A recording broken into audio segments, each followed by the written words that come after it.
A very good morning, everyone, and welcome to the Early Edge. We are brought to you by BetMGM, the sports book born in Vegas. I already see so many in the chat. Hello, Fantasy Life. Hello, Scott. Jeff Stenberg rocking the Toronto Blue Jays image right there. We got Achilles. Brad Morris is in here. Big Cheesy. Good morning, family. Let's take a look at how we did on the recap screen. This is a very complex and complicated recap screen. I'll tell you, if you take a look, we won you about 3.5 to 4 units here.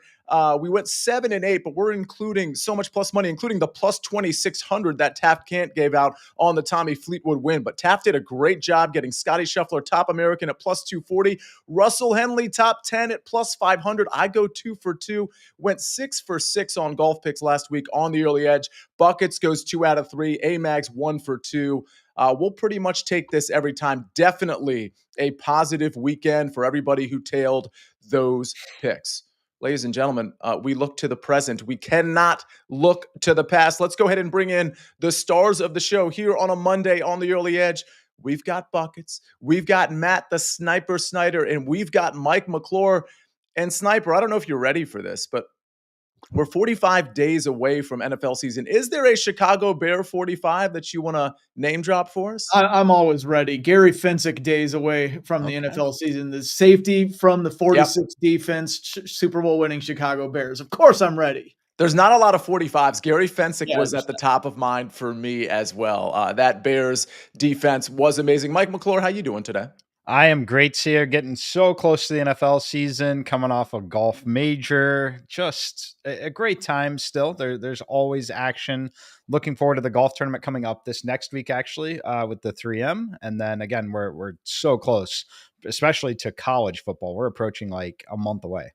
Mike, before I get to Buckets, real quick, I looked at the outrights for the 3M. I think there are some really interesting numbers, like just off the top of my head. Let's see. Jake Knapp at 45. Of course, there's Sam Burns at the top. I love him, but I don't love that numberness. Jake Knapp at 45 to 1. Michael Thorbjornsen, who of course is Jeff Stenberg's guys at around 40 to 1, 45 to 1. There's like Lee Hodges and Kevin Roy in the 60 to 70 to 1 range. Is there anybody, William Mao, who we hit at 70 to 1 2 weeks ago? He's at 120 to 1. Mike, was there anybody that you've already looked at that you're like, oh, that's an interesting number. I'm probably going to bet that. No one that I've bet yet. We'll be running some of the golf data after the show, but I will say I think there's definitely some value in the north of 40 to 1 range. Absolutely love it. Well, we'll be on the DFS show today with Rick Gaiman at 7 o'clock on the SportsLine YouTube channel to discuss DFS, but certainly maybe pepper in some outrights as well. Buckets, 2 for 3 on Friday. I guess I'm just doing some quick math. 5 out of your last 7 you've hit on the Early Edge. Again, I think I'm right about that. How you doing today, buddy? I'm doing well. We are Mario Balotelli days away from football returning. So I feel like in soccer, you rarely get one past like 15. So it's kind of fun to find one there. All right, fair enough. Well, let's get into some picks. Because Sniper, we had about a week where we didn't have baseball. And then this weekend, we had it again. Now we have a full week. We're going into a full week where we're just going to have baseball picks. And spoiler alert, Mike McClure has a baseball pick today as well. But Sniper, you've got 2 picks. Let's get started. Kick us off. Yeah, I'll start in Coors Field. I actually, on the noon show, I hit a Byron Buxton home run over the weekend. So I thought, hey, let's stick with Coors Field here. And I'm going to look at Wilson Contreras, and I'm going to go over 2.5 hits, runs, RBIs, hitting right in the middle of that Cardinals lineup. I expect that they will score a lot of runs against the Rockies in Coors Field here. His OPS is over 150 points higher against left-handed pitching. Just so happens that lefty Austin Gomber is on the hill, at least to start the game. He probably won't last very long, but maybe we'll get an early home run.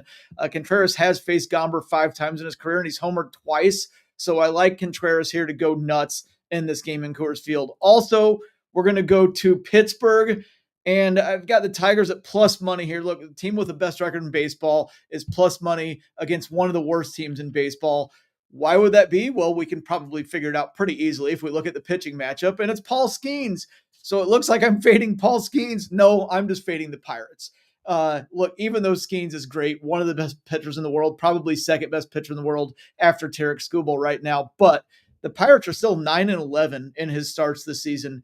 They were just outscored 27-7 over the weekend by the White Sox. Now they're dealing with the Tigers. And they've only given Skeens 4 runs of support in his last 4 starts. So even though it's Jack Flaherty on the mound who has had a rough go of it on the road this year, it's Flaherty against the Pirates. I expect that he'll have a good outing.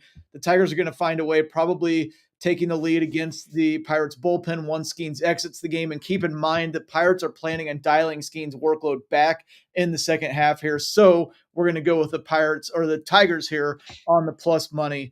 In terms of the home runs, Byron Buxton, I would look at him in Dodger Stadium. Shohei Ohtani on the hill for the Dodgers, but it probably lasts only 3 innings here before a lot of bullpen. Probably going to end up with a good Buxton matchup there. Also, Walker Buehler on the mound for the Red Sox in Philadelphia.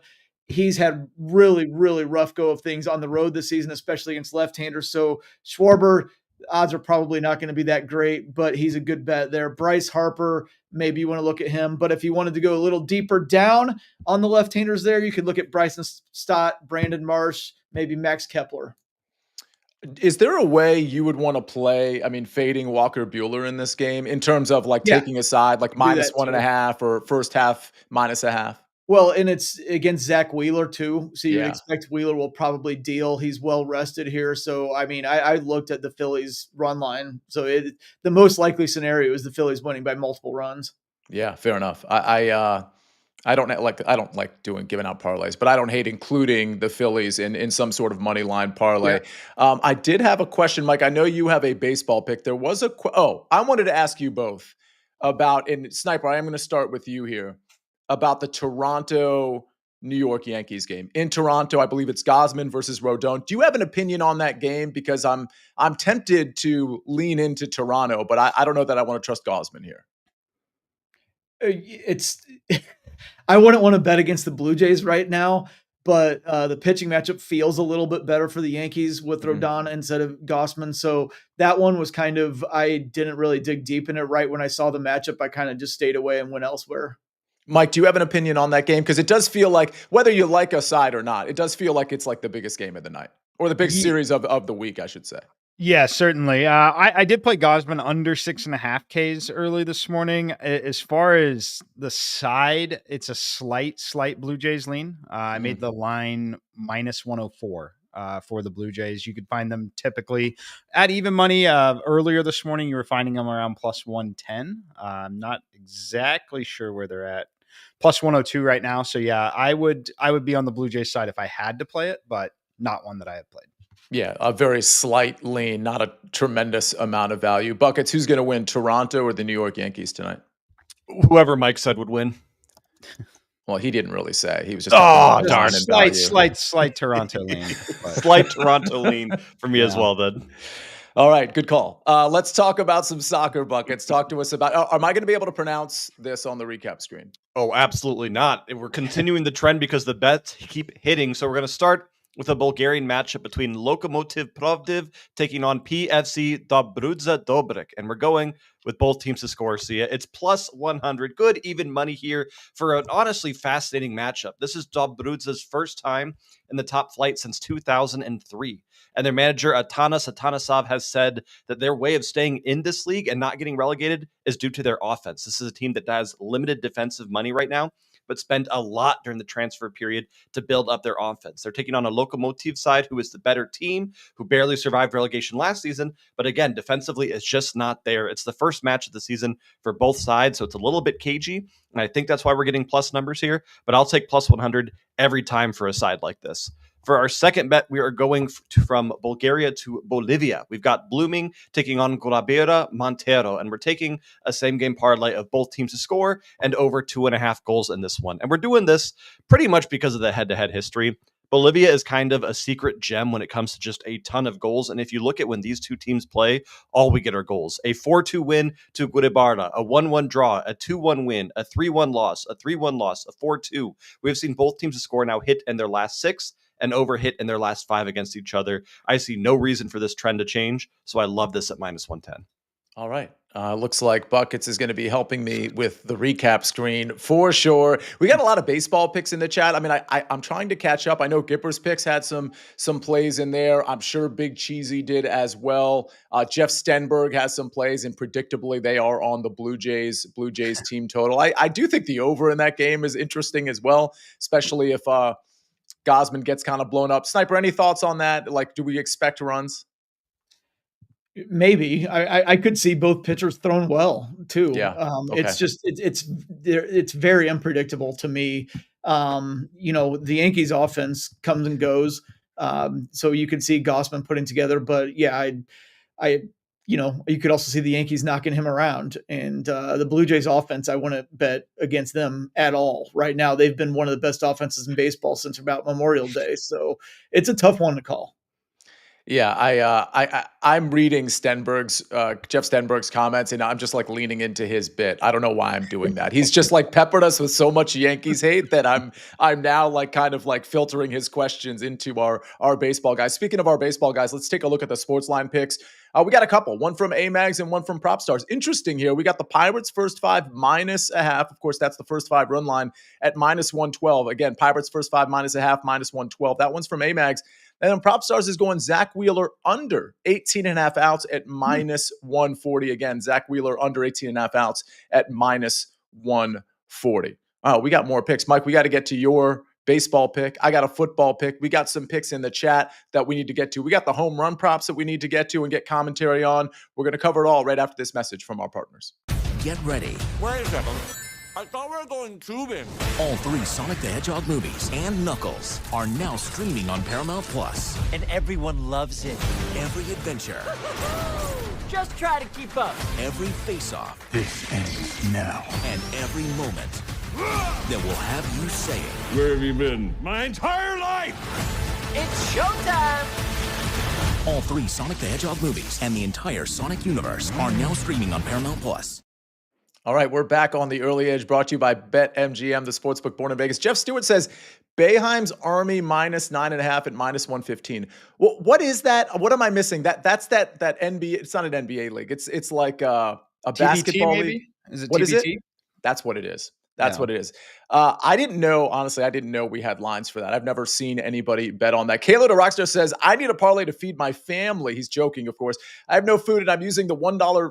I don't even know what that is, but I know you're joking, but parlays, like let's try to stay away from parlays. Let's try to bet responsibly. And if you do make parlays, do them for fun. That's just my just a little bit of advice there. The basketball tournament. Yeah, Jen, thank you for clarifying that. Boeheim's Army, of course, Jim Boeheim, former coach of Syracuse. Mike, before we get to my NFL pick, let's stick with baseball. We're going to get your pick, then we're going to do some home run props, and I'm going to give out an NFL future. Headed back to Coors Field in full agreement with Sniper here on backing Contreras. I like the Cardinals. I know it's kind of low-hanging fruit picking on the Rockies, but I do believe the money line price on this today is a little short. I got it minus 149 over at BetMGM.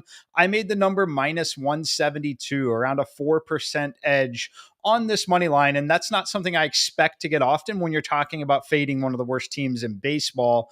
It's an extremely high variance atmosphere. We know that. Anytime you go to Coors Field, you could get some funky results. However, I think this is a spot where we want to pick on Austin Gomber. You listen to Sniper talk about Gomber potentially not being in this game long. I think that could be true. I think that we could see the Cardinals jump on them extremely early. When I look at the pitch arsenal, it's not good. Gomber's got one decent pitch. It's his knuckle curve. I don't think he's going to throw it a ton, though. The fastball is certainly going to get hit. I think that the Cardinals will stack this lineup with righties. I'm expecting 8 of 9 hitters to hit from the right-hand side of the plate, but mostly just a price point play for me here. I expect this number to move a lot closer to my number, talking probably minus 165 by the time we actually see first pitch in this game.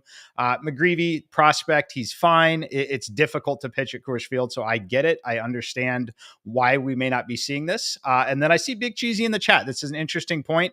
I don't think Arenado cares about revenge at this point. I do think he cares about just simply playing back at Coors Field, though, and is more active and more engaged. The other thing, coming out of the All-Star break here with this St. Louis Cardinals team, while the Brewers have been hot, the Cubs are good, they're not out of things in the NL Central, and they're not out of things in the wild card race. Getting a big series win here in Colorado would go a long ways towards keeping them competitive longer in the season. I just think you get a motivated effort here. And again, I think the price point should be minus 172. All right, we're going to take the Cardinals money line at minus 149. Sniper, I see you nodding your head. Yeah, especially the part about them having a motivated series against a terrible Rockies team. Like, it's probably a sweep because they need these. You might be seeing Arenado and Ryan Helsley traded if they fall back to 5-6 games back in the wild card race. So getting the Rockies right now, it's good timing, especially coming off getting swept in Arizona. Yeah. Okay. Let's go to some home run props. Ben, if you don't mind, let's take a look at those. We got James Wood, George Springer, and this is Brandon Lowe or Brandon Lau, Sniper? Wow, he's the Lau one. He's the Lau. He's Lau. Okay, so not a ton of value per the chart on Brandon Lau at plus 398 versus plus 400, but we do see some very significant value with George Springer. The SportsLine model says the line should be plus 348, but the line is plus 450. James Wood, plus 315, says the SportsLine model, but the real odds, plus 475. Sniper, any commentary on any of these three? Well, Lau is at home in Tampa with that short right field porch, and he's a left-hander. So against the White Sox, so that's a good one there. Springer is against left-hander Carlos Rodon at home. Yeah, perfectly fine. Wood, where are the Nationals? Oh, they're at home against the Reds, against Brady Singer. I mean, it's James Wood. So yeah, never a bad bet there. Those all look good to me. Yeah, Mutandas says crazy value on James Wood. Of course, Mutandas was up at the New York Yankees game 2 Wednesdays ago with the Early Edge crew. Mutandas and so many others. Thank you for being a part of that. All right, we're going to get to my NFL prop, and then if you have any, not prop, my NFL future, and if you have any question, if any of you have any questions, let us know, and we'll get to those before we get to the recap screen. I mentioned this last week. I didn't realize I could find this particular line. So Tennessee Titans under 5.5 wins is where I'm headed. What I love about this is I actually thought when we talked about it last week, because remember, it was last Monday, I think, and one of Larry's picks was the Browns under 5.5 wins, I believe. Don't quote me on that, but I'm pretty sure that was his pick. And I remember mentioning, hey, I kind of like the Titans under 5.5. I didn't realize that the juice is actually on the over 5.5. So you can get plus 125 here at the major sports books. It's anywhere between plus 110 and plus 125. This number over at DK. I really like the Titans under 5.5 wins because I think this is one of the worst teams in football. And I'm not necessarily breaking any news there. And I should offer the caveat that they have a pretty easy schedule. And part of that schedule is their division isn't very good, but also they get to play teams like the Cleveland Browns. Some of the lower, hanging fruit teams are certainly like New Orleans Saints are on their schedule as well. But when you look at game to game, who they have to face, somewhere in the kind of the beginning to the middle of the season, there's a few games that are, I would say, 50-50 splits. If you're optimistically looking at the Titans towards the end of the season, there's a few games that are 50-50 splits. I think they might win half of those games. And I think they might sneak out a win or two just against a team that plays poorly on a random Sunday. But I don't see them getting to 6 wins. And it's because they just don't have a very good team.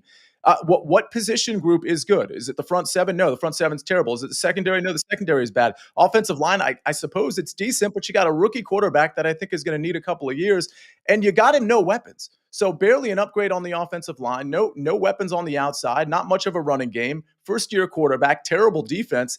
This is a team that like people are going to look at on the schedule and be like, all right, this is where we're getting our win. Even the lesser teams, I think, are going to look at the Titans in this context. So I don't think they're getting to 6 wins. I love the plus 125. So give me the Tennessee Titans under 5.5 wins again at plus 125. Played at plus 110 if that's where you have it as well.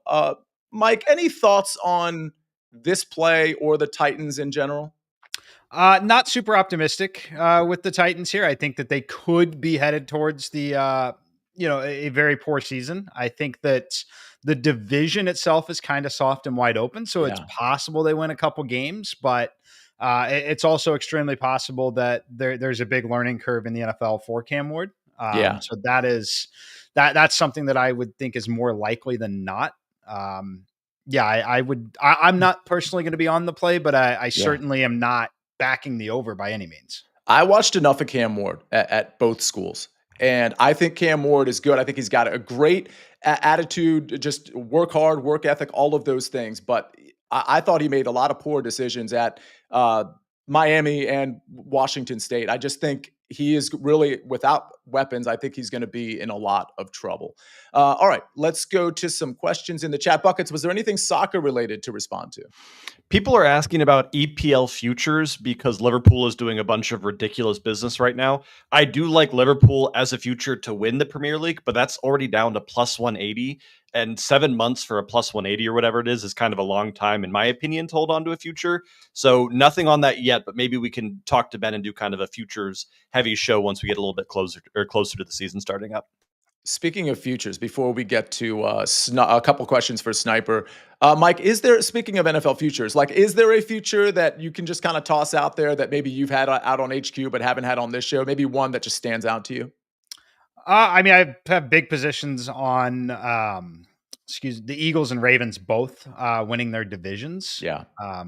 They're -1. I started between -110 and up to -135 range. Still like both of those a lot, but not a ton for me in terms of futures markets there. Kind of like Buckets was mentioning there. I generally don't have a ton of use for tying up, funds for 6 months on a play kind of like that. So yeah. J Real has a question for you, Sniper. Brewers under 3.5 runs first 5 innings, -112. He's of course talking about Brewers Seattle under first 5. Yeah, that I could see that whole game being low. Last night, the total for the whole game was 6.5. It's a good pitching matchup with Brandon Woodruff.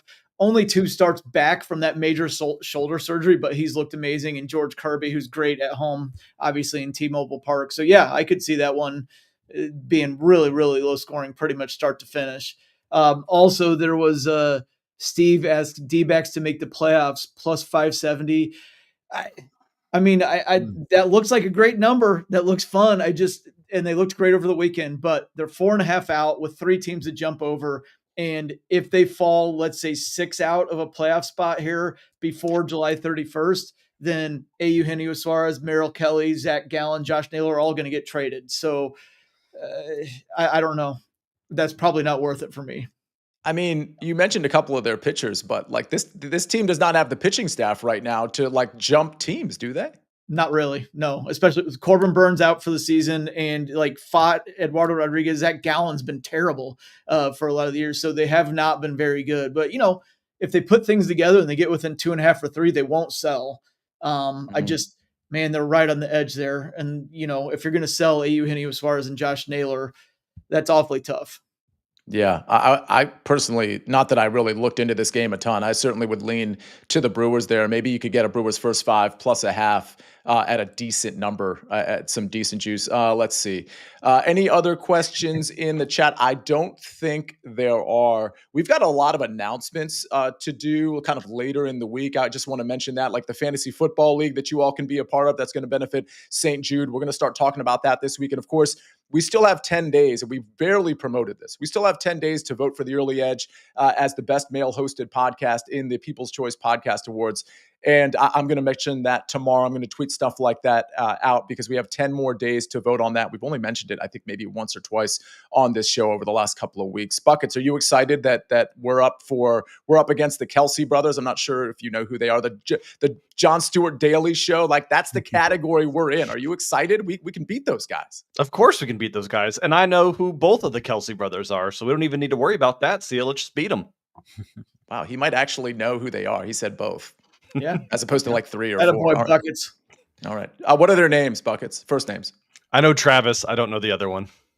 All right. Close enough. Jason. All right. Let's get to the recap screen and we'll get everybody out of here.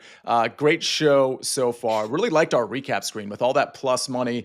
Another shout out to Taft Gant, who crushed his plays as well. Tennessee Titans under 5.5 wins at plus 125. That's a future for you. And then Cardinals money line minus 149 says Mike McClure. Tigers plus 110. That's money line. Wilson Contreras over 2.5 hits, runs, RBIs minus 120. And if you're listening to the podcast and you notice my tone kind of went down a level, it's because I just wanted to skip over Buckets plays because I don't want to do this. Buckets, go ahead. We've got Lokomotiv Plovdiv taking on PFC Dobrudza Dobrik, both teams to score, and Blooming versus Guabira Montero, both teams to score and over 2.5. All right. Jason Harad says, you should know the other brother, Buckets. It's Jason. You don't have to know it. He's an Eagle. We don't have to know Eagles. All right, ladies and gentlemen, we have our SportsLine picks as well. Pirates first 5 minus a half says A-Mags at minus 112. And Zach Wheeler under 18.5 outs at minus 140. That one courtesy of Prop Stars. A lot of picks for a Monday. And don't forget our SportsLine model MLB home run picks. We got James Wood, George Springer, and Brandon Lau.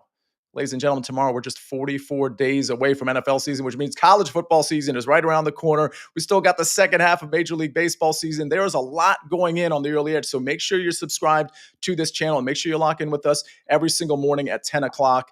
Don't forget the early wedge tonight at 7 o'clock, tomorrow at 7 o'clock, Wednesday at 4 o'clock, and Sunday morning at 10:30. A lot going on in this channel. We will clarify for you when our next live MLB betting show is. We're still trying to work out the details there, but that is certainly coming soon. Thank you, Buckets. Thank you, Sniper. Thank you, Mike McClure. Thank you, Ben, on the 1s and 2s and 3s and 4s. Thank you, Jen, Joey B., Achilles, TPS, Joe Neuenfeld, Brad Morris. Appreciate everybody being in here, hitting the like button, subscribing, reviewing the podcast, voting for the Early Edge as best male-hosted podcast, courtesy of the People's Choice Awards. More on that. Hopefully you can vote this week. It takes 60 seconds. Have a great day, everybody. Have a great Monday. Keep it positive. We rest our case.